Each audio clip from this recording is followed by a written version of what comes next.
Alright guys, Papa Pepper back once again at the Abundant Harvest Homestead here. I did not think we would ever be able to get this much done. This is amazing, I'll tell you what, especially for free.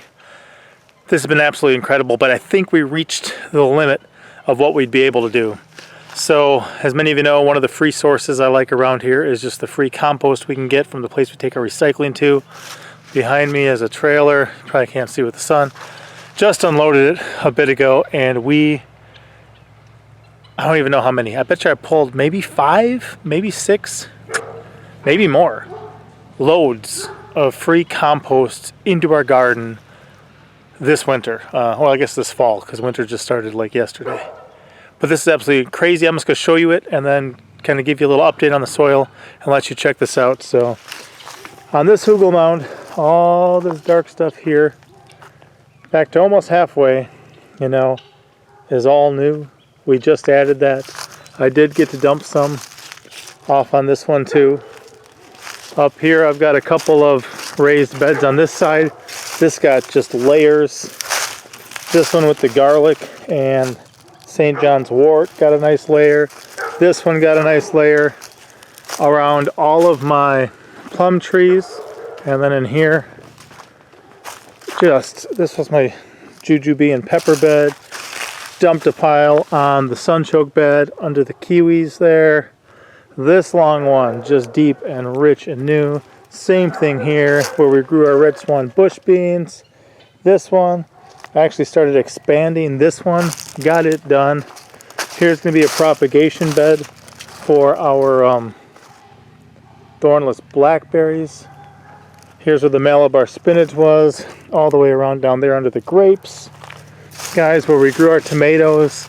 This took like almost a load itself just to go here with the asparagus and the hops and the figs and the herbs. But just rich, lush, deep. We just had some friends stop by from Michigan. They got 3.5 dozen kids. Yes, I said 3.5 dozen because 3.5 dozen is 9. If you make people do the math themselves, it sounds a lot more impressive. So 3.5 dozen, 9 children. But they just passed through, and I was showing them this because up in Wisconsin and Michigan, you've got some pretty good soil. But right here I showed them, I said, you know, this is not the way that the soil normally is here. Or, you know, I'm down halfway up my forearm there. I can just take soil and just dig and dig and dig. So very cool, very rich, very lush.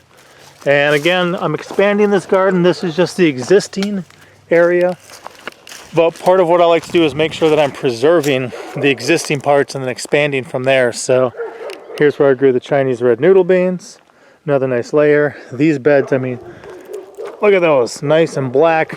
This one here is just huge. I could probably almost go up to my elbow in here.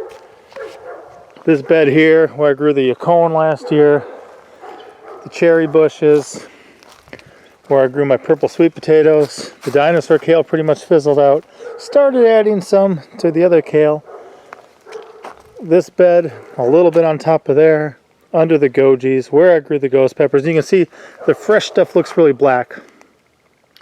The other stuff, a lot of the more composted stuff made its way down, and it looks kind of more barky and wood chippy on the top because it's a high wood content. It really is. I wouldn't grow directly in it, but as a covering for the garden, as something to add to it.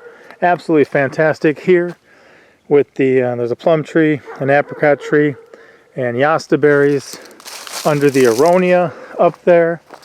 Okay, this big long bed here, a little one up there with some lemon balm and stuff. And just look at that. That is rich. It's black. It's lush.